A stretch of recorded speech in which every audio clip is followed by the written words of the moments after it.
Hello my friends, alors aujourd'hui je vais parler du parler en langue. C'est un sujet dont j'avais traité auparavant, j'avais fait une vidéo, mais la vidéo n'est plus sur ma chaîne, je ne sais pas ce qui s'est passé. Quand on parle de religion, quand on parle de la vérité, je sais que l'ennemi n'aime pas ça. Mais bon, voilà, je fais encore une vidéo parce que ça a été demandé. Il y a quelqu'un qui m'a dit où est la vidéo parce que c'était quelque chose qui l'avait aidé. Donc voilà, je pensais à cette personne et voilà, je vais faire cette vidéo encore une fois. Et j'espère que ça vous encouragera pour ceux qui regardent cette vidéo.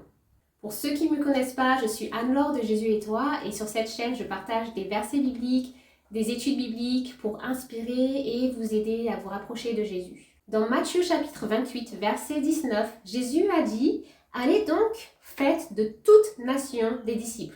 Donc Jésus a dit à ses disciples de faire de toutes les nations des disciples.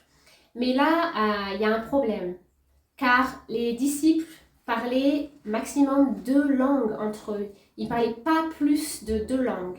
Donc il y a un problème, comment ils peuvent atteindre les personnes d'autres nations qui parlent dans d'autres langues s'ils ont cette commission, cette mission d'aller partager la bonne nouvelle de l'évangile avec toutes les nations, sans parler leur langue. Donc pour les aider à accomplir cette mission, Dieu leur donnerait le Saint-Esprit. Il est écrit dans Actes, chapitre 2, versets 1 à 4. Le jour de la Pentecôte étant arrivé, ils étaient tous ensemble dans un même endroit, et tout à coup il vint du ciel un bruit comme celui d'un vent impétueux. Et il remplit toute la maison où ils étaient assis, et des langues semblables à des langues de feu leur apparurent, séparées les unes des autres, et se posèrent sur chacun d'eux. Et ils furent tous remplis du Saint-Esprit, et se mirent à parler en d'autres langues, selon que l'Esprit leur donnait à s'exprimer. Donc là, Dieu leur a donné le Saint-Esprit et ils purent parler en langue. Mais pourquoi Dieu a attendu le jour de la Pentecôte pour leur donner ce pouvoir de parler en langue? On peut lire dans Actes chapitre 2, versets 5 à 11. Or, il y avait en séjour à Jérusalem des Juifs hommes pieux de toutes les nations qui sont sous le ciel. Au bruit qui eut lieu, la multitude accourut et fut confondue, parce que chacun les entendait parler dans sa propre langue. Ils étaient tous dans l'étonnement et la surprise, et ils se disaient les uns aux autres, « Voici ces gens qui parlent, ne sont-ils pas tous galiléens? Et comment les entendons-nous dans notre propre langue à chacun, dans notre langue maternelle? Nous les entendons parler dans nos langues des merveilles de Dieu. » Le jour de la Pentecôte, c'était un jour où des Juifs dévoués à Dieu venaient de plusieurs nations et venaient à un même endroit. Et c'était une opportunité magnifique pour pouvoir partager la bonne nouvelle. Et il y avait environ 15 langues, 15 différentes langues des personnes qui étaient au même endroit.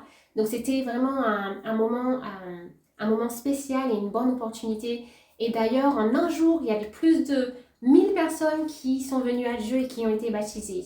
Et je ne sais pas si vous vous êtes rendu compte, mais dans ce texte, il y a écrit « Chacun les entendait parler dans sa propre langue, dans leur langue maternelle. » Regardez, Actes, chapitre 2, et lisez pas seulement un verset ou deux, lisez tous les versets et dans leur contexte. Donc le parler en langue, ce n'est pas un charabia que personne ne peut comprendre, que même ceux qui parlent dans cette langue ne comprennent pas eux-mêmes. C'est une langue maternelle. Comme moi, voilà, je parle le français, là, je peux parler l'anglais. Des personnes parlent l'arabe ou l'italien. C'est une langue que d'autres personnes peuvent comprendre. Donc Dieu peut donner ce pouvoir à des personnes de parler dans des langues étrangères, des langues qu'ils n'avaient jamais appris auparavant. Par exemple, j'ai appris l'anglais à l'école et j'habite aux États-Unis, donc là maintenant je parle l'anglais. Mais si d'un seul coup je parle une langue que j'ai jamais appris auparavant, par exemple j'aimerais bien apprendre l'arabe ou l'italien et j'aimerais bien parler ces langues. Et si Dieu me donne ce pouvoir d'un seul coup, ça c'est le pouvoir de parler en langue qui a été donné par le Saint-Esprit. Donc on voit très bien le but du parler en langue, ce n'est pas de montrer quelque chose qui est étrange. D'ailleurs, Dieu n'est pas l'auteur de la confusion. C'est écrit dans la Bible, Dieu n'est pas l'auteur de la confusion. Le but du parler en langue, c'est de partager la bonne nouvelle de l'évangile et de dire au monde entier que Dieu est un Dieu d'amour et que Dieu vient bientôt et de partager ses paroles. C'est le but du don de parler en langue. Voilà, Dieu n'est pas, encore une fois, n'est pas l'auteur de confusion. Aussi, il y a beaucoup de personnes que je dirais charismatiques dans certaines églises. Je ne suis pas là pour critiquer, mais bon, il faut dire ce qui est, c'est la vérité, qui disent que le parler en langue, c'est pour une prière céleste. Le parler en langue, c'est quelque chose, voilà, un charabia qui est donné par Dieu pour que quand on prie, quand ces personnes prient, le diable ne puisse pas comprendre ce qu'ils disent quand ils parlent à Dieu.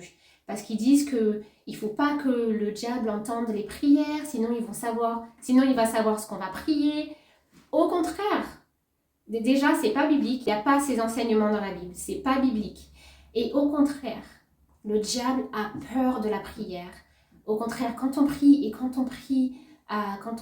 avec une voix, quand on prie ensemble, le diable a peur de la prière. Même tous les esprits malins, ils ont peur de la prière. Donc quand on prie normalement. Il n'y a pas besoin de parler un charabia, c'est pas biblique, c'est nulle part dans la Bible. Et au contraire, le diable fuit quand on prie. Donc priez de tout votre cœur, Dieu vous comprendra. Même si vous priez que vous parlez même pas du tout, Dieu connaît votre cœur, il connaît vos pensées. Donc il n'y a pas besoin de parler à une langue qui n'existe pas d'ailleurs, à charabia, pour être compris de Dieu et pour que le diable ne vous entende pas. Au contraire, laissez-le vous entendre quand vous priez, au contraire. Aussi, il y a un verset qui est 1 Corinthiens, chapitre 13, verset 1, qui dit « Quand je parlerai les langues des hommes et des anges, si je n'ai pas la charité, qui est l'amour, je suis un airain qui résonne et ou une cymbale qui retentit. » Donc là, ce verset, d'ailleurs j'adore ce chapitre 1 Corinthiens 13 qui parle de l'amour, du vrai amour et c'est magnifique, je vous encourage à regarder.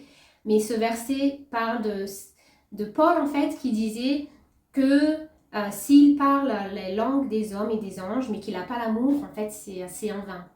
Mais là, le mot quand, c'est même si, ça veut dire même si. Et regardez des fois si vous n'êtes pas sûr de quelque chose, regardez les traductions originales. Donc c'était les traductions des langues hébreu et grec. Donc regardez les traductions.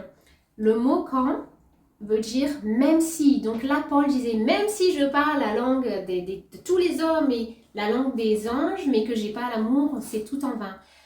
Et même on peut regarder les versets d'après, il dit même si je donne mon corps à brûler, mais j'ai pas l'amour, c'est en vain. Ou même si j'ai toute la foi et que je peux bouger des montagnes, mais j'ai pas l'amour, c'est en vain.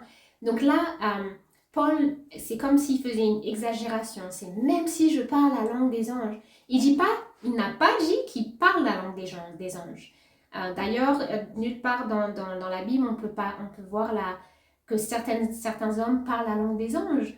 C'était un exemple pour dire que même si j'ai tous ces choses, mais j'ai pas l'amour, c'est en vain. Donc là, il n'y a pas d'enseignement qui dit qu'il faut qu'on parle la langue des anges, des langues qu'on ne comprend pas pour avoir le Saint-Esprit. Et ce sujet me tient à cœur parce que je pense qu'il y a un vrai danger. Si je partage quelque chose, c'est par amour, c'est pour aider, c'est pas pour condamner ou pour penser que je suis mieux que les autres ou que les autres sont à tort. Et je ne dis pas que j'ai toute la vérité. Même moi j'apprends certaines vérités. D'ailleurs, on apprendra certaines vérités pour l'éternité. Pour l'éternité, on apprendra d'autres choses nouvelles et magnifiques. Mais là, la Bible est très claire quand il en vient du parler en langue. Et le danger, c'est de penser que, si on ne parle pas en langue, dans ces langues qu'on ne comprend pas, si on ne parle pas en langue, on n'a pas le Saint-Esprit. Et là, c'est ça le danger. La Bible n'enseigne pas que pour avoir le Saint-Esprit, il faut parler en langue. Pas du tout. Dans Luc chapitre 11, verset 13, il est écrit « Si donc, méchants comme vous l'êtes, vous savez donner de bonnes choses à vos enfants, combien plus le Père Céleste donnera-t-il le Saint-Esprit à ceux qui le lui demandent. Donc là, Dieu dit que si nous qui sommes méchants, ça veut dire carnal en fait, on est carnal, on est pécheurs, et on sait donner des bons cadeaux à nos enfants, à combien plus Dieu nous donnera le Saint-Esprit quand on lui demande.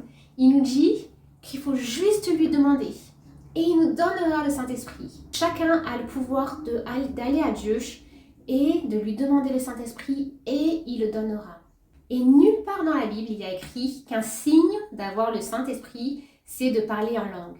Il y a écrit d'ailleurs dans Galates chapitre 5, versets 22 et 23, « Mais le fruit de l'Esprit, c'est l'amour, la joie, la paix, la patience, la bonté, la bienveillance, la foi, la douceur, la maîtrise de soi. Contre de telles choses, il n'y a pas de loi. » Là, on voit que le fruit de l'Esprit, il n'y a pas écrit, le fruit de l'Esprit, c'est le parler en langue. Le fruit de l'Esprit, c'est toutes ces bonnes choses, l'amour, la joie, la paix. Donc voilà, c'est pas le parler en langue, c'est très très clair. Et d'ailleurs, le parler en langue, comme j'ai dit, c'est parler des langues étrangères d'autres pays. Et pas tout le monde n'aura ce don. Pas tout le monde aura ce don. Il y a des dons divers. Il y a écrit, il y a diversité de dons, mais le même esprit. Diversité de ministères, mais le même Seigneur. Diversité d'opérations, mais le même Dieu qui opère tout en tous. Or, à chacun la manifestation de l'esprit est donnée pour l'utilité commune. En effet, à l'un est donné par l'esprit une parole de sagesse, à un autre une parole de connaissance, selon le même esprit, à un autre la foi par le même esprit, à un autre le don des guérisons par le même esprit, à un autre le don d'opérer des miracles, à un autre la prophétie, à un autre le discernement des esprits, à un autre la diversité des langues, à un autre l'interprétation des langues. Un seul et même esprit opère toutes ces choses, les distribuant à chacun en particulier comme il veut. Donc là, c'est clair, il est écrit que chacun aura un don. Si on est avec Dieu, chacun a un don, peut-être un ou deux dons, mais pas tout le monde n'aura tous les dons. Donc, certaines personnes peuvent avoir le don du parler en langue, certaines personnes peuvent avoir le don de l'interprétation des langues, d'autres peuvent avoir le don de la foi. Donc voilà, pas tout le monde n'aurait ce don de parler en langue.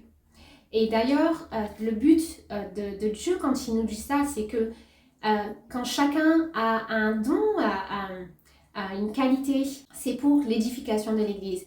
C'est pour que chacun ait un rôle et que quand on vient ensemble et qu'on partage les bonnes nouvelles à ceux qui ne connaissent pas Dieu, il y a du pouvoir. Et si vous lisez la suite du chapitre, d'ailleurs vous verrez que c'est comme le corps humain, chacun a sa part. Par exemple, le corps humain, il y a la main, il y a le bras, et chacun a sa fonction. Et le bras aide la main, et le cerveau aide les autres parties du corps. Et la main ne peut pas remplacer l'œil, ou le pied ne peut pas remplacer le bras. Chacun a son rôle, et en ayant son rôle et en venant ensemble, il y a du pouvoir pour accomplir de belles choses au nom de Jésus et pour partager les bonnes nouvelles du royaume de Dieu à ceux qui ne le savent pas. Donc c'est ça le but. C'est ça le but des dons que Dieu nous donne à chacun. Et finalement, je veux partager quelque chose avec vous. Certaines personnes disent qu'ils ont eu le baptême du Saint-Esprit parce qu'ils parlent en langue, mais en attendant, ils ne suivent pas les autres choses que la Bible dit. Ils vivent des vies qui ne sont pas en accord avec la Bible. Mais Jésus est très clair. Si vous lisez Jean, chapitre 14, versets 15 à 17, ou même Actes, chapitre 5, verset 32. Jésus dit, si vous m'aimez, obéissez à mes commandements. Et il dira au Père de nous donner le Saint-Esprit. Regardez ces versets, ils sont tellement clairs. Donc, pour avoir le Saint-Esprit, il faut qu'on demande à Dieu et qu'on obéisse à ses commandements. C'est très très clair, qu'on obéisse de tout notre cœur. Ça ne veut pas dire qu'on est parfait, mais ça veut dire qu'on essaie d'obéir et qu'on demande à Dieu de l'aide, qu'on veut de tout notre cœur obéir.